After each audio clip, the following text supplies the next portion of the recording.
朋友们好，我是石头。最近一段时间又长胖了，看肚子都这么大了。那我们的木房子啊，装修已经快完成了，两边的厢房迟迟还没有开始装修外墙。之前有在视频里面和大家提到过，两边的厢房外墙准备去做一些比较接近木房子的装修吧。有朋友给我提建议，用一些仿木的瓷砖来贴，还有的朋友说呢，去买一些仿木纹漆来刷就可以了。但是有一个朋友的私信留言，他是告诉我，他说直接去买那种民宿装修的板子，然后呢，在外墙包裹一层，这个样子呢，看起来木房子和两边的厢房显得更为协调一些。那前两天我们就在怀化那边买了一批板子，杉木板，也是废旧的木板哦，好像是38块钱一个平方吧，总共买了1380块钱的木板，然后呢加上100块钱的运费，材料已经拉到我们家里面了，师傅正在后面打条子，马上要安装了，一起带大家来看看效果究竟如何。今年的天气挺好的，所以地里面的庄稼都长得很好。这些玉米苗差不多1个月的时间了，已经是长了这么高。那稻田里面的禾苗呢，现在也长得挺不错的。这几天才刚刚插完秧，我们这边都是移栽的稻田哦，像常德湖区那边基本上都是直播田，我们这边在旱地里面育苗，然后呢移栽过来。田土面积没有多大，基本上每一家人有个2-3亩地左右吧。我们村里面之前也给大家分享过，基本上没什么经作，种的有一些烟草，还有罗汉果，其他呢，老百姓基本上种的是玉米，还有稻谷。年轻力壮的几乎都出去打工了，剩下的都是老人和孩子。我发现走村串巷，我去过很多地方，都是这样的一个现象。今天天气好啊，我们这边是可以看到蓝天白云的。那座山峰之前给大家说过，很有特点的。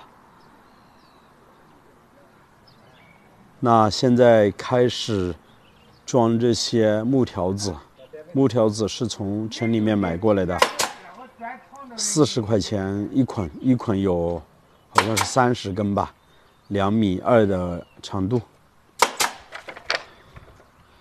先把木条子打好了基础，然后呢，木板是直接钉在上面的。这些板子呢是废旧的木板，之前是有用过的，应该是拆了一些房子，把它全部拿出来再次的利用。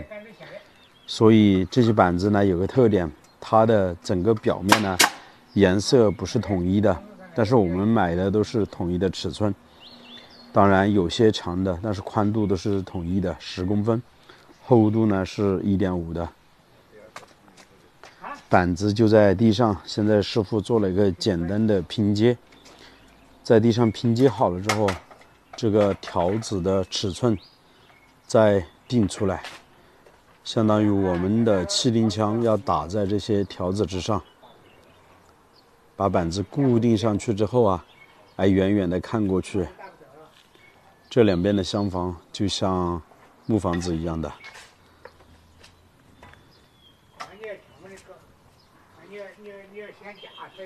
这个展柜是我们之前在城里面卖水果，后面呢生意不好做，就不卖了，展柜呢拉回来，现在都放在院坝这边。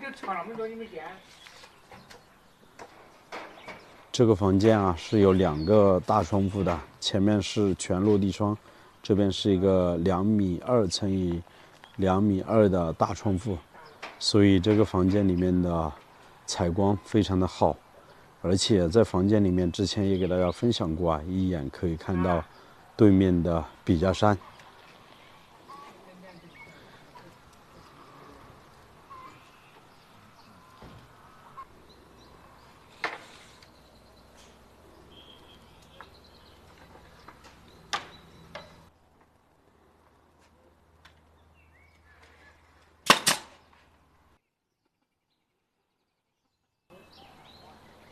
6点多钟，木匠师傅也要回去了。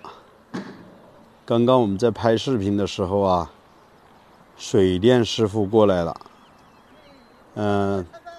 计划好灯线的位置。过2天呢，木房子也要开始装灯线了。那这边外墙已经包好了这层木板，我们整体来看一下。因为是旧木板，它的颜色不是统一的，但是它宽度和厚度都是一样的，效果就是这个样子。我觉得还挺好吧。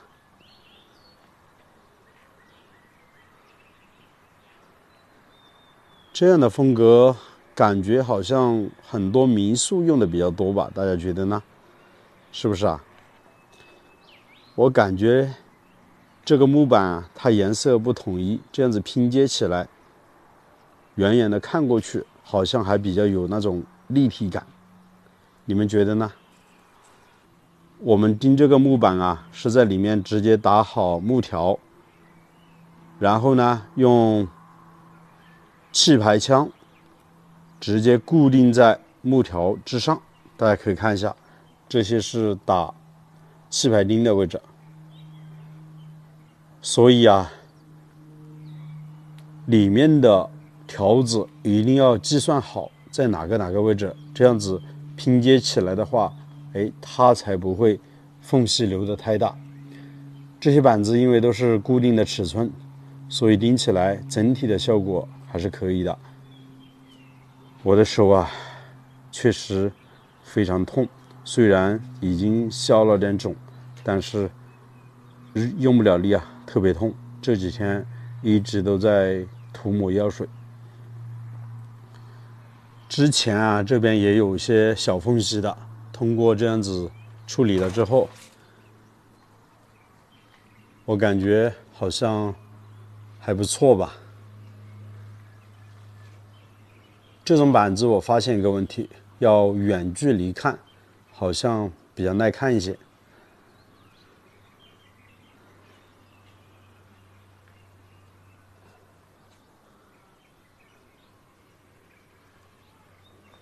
再过1个多小时，我们这边就天黑了。这里的木条基本上已经全部钉好了，明天过来再钉一层木板，基本上厢房两边的外墙装修就已经完成了。刚刚师傅关了门，现在我们推开门走进去给大家看一下刚才我和水电师傅安排的灯线盒的位置。这边整个客厅我们留2个主灯，堂屋1个主灯，这边呢还留1个主灯，里面每个房间留1个灯。开关的位置我们就是这么做的，大概1.2米的高度开始留开关。这是一个客厅的开关，这边是一个插板线，我们接的是明线，直接用阻燃管把灯线给包起来，然后直接安装明线。因为我们这栋房子呢，只做1层板子，无法去做那种暗线的。这个房间里面的灯线呢，我们也布置好了，像开关就在这个位置，也是1.2米的高度开始留开关。这边是一个柜子，我们就不留开关了。我们的床呢是紧靠着后面摆放，所以外面的空间比较宽，这边就不留2个，就是说2个床头柜的开关了，直接是留在前面这个位置。梳妆台的话也可以往前面摆放。这边有一个双控的开关，还有一个插板。木房子肯定没有砖房做的那么复杂，尽可能的是简单一些，因为越简单走的线呢越少一些。太复杂的话，整个房子里面到处看到都是线。这个位置我们也是留了一个开关，因为以后这边呢就是放茶几的位置，在这边呢可以坐休息一下，有朋友过来呢，在这边可以喝茶聊聊天，所以这边我们是留了一个插板的位置。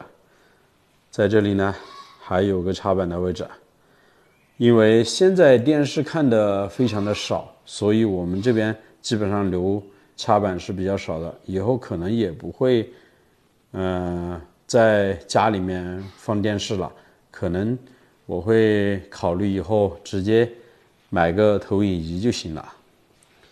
还有这个堂屋的这个位置呢，楼梯间的位置，我们是留了一个插板在这里，也是1.2米的高度留的插板。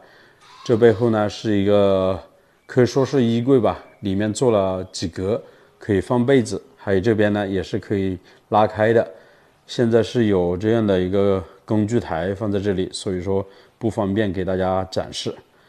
这个楼梯呢走上去之后呢，我们是留了一个双控的开关在这里。从上面走线下来，我们昨天做好的楼梯扶手，大家可以看一下整体的效果。村里面很多人来了之后都说，确实做得非常的好，比在城里面买的那些直接过来安装好多了。师傅还想到了做个小造型，大家可以看到吧，在这边上，对不对？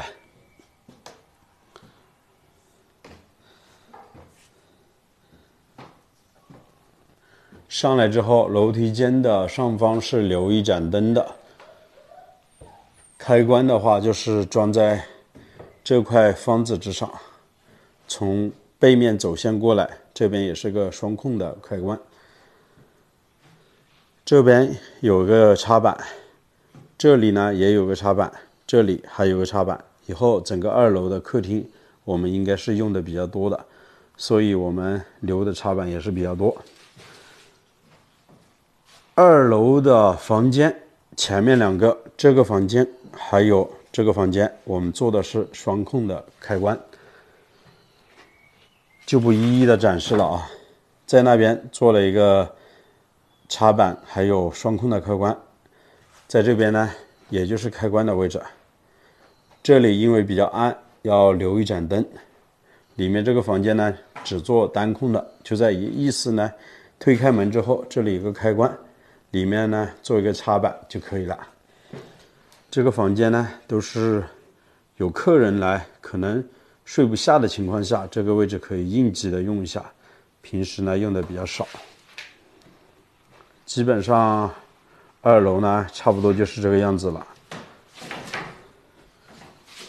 这个房间也是做双控的，床的位置呢都是紧靠着背后来摆放，因为前面留更多的空间，可以放一些梳妆台，还有放一些躺椅，来看看远处的风景。那我们这栋房子的2楼呢，是可以从留的这个孔呢爬上去，人在上面走线安装灯的，所以大家不用担心啊，我们这个上拿板的吊顶到时候看不到线，只看到中间有一盏主灯就行了。好了，那这期的视频呢就为大家分享到这里。如果朋友们啊，你看完视频之后觉得哪里还有些需要补充的，提提你的建议给石头，石头呢看了之后也会，如果觉得好都会去采纳的。这期就到这里吧，我们下期再见，拜拜。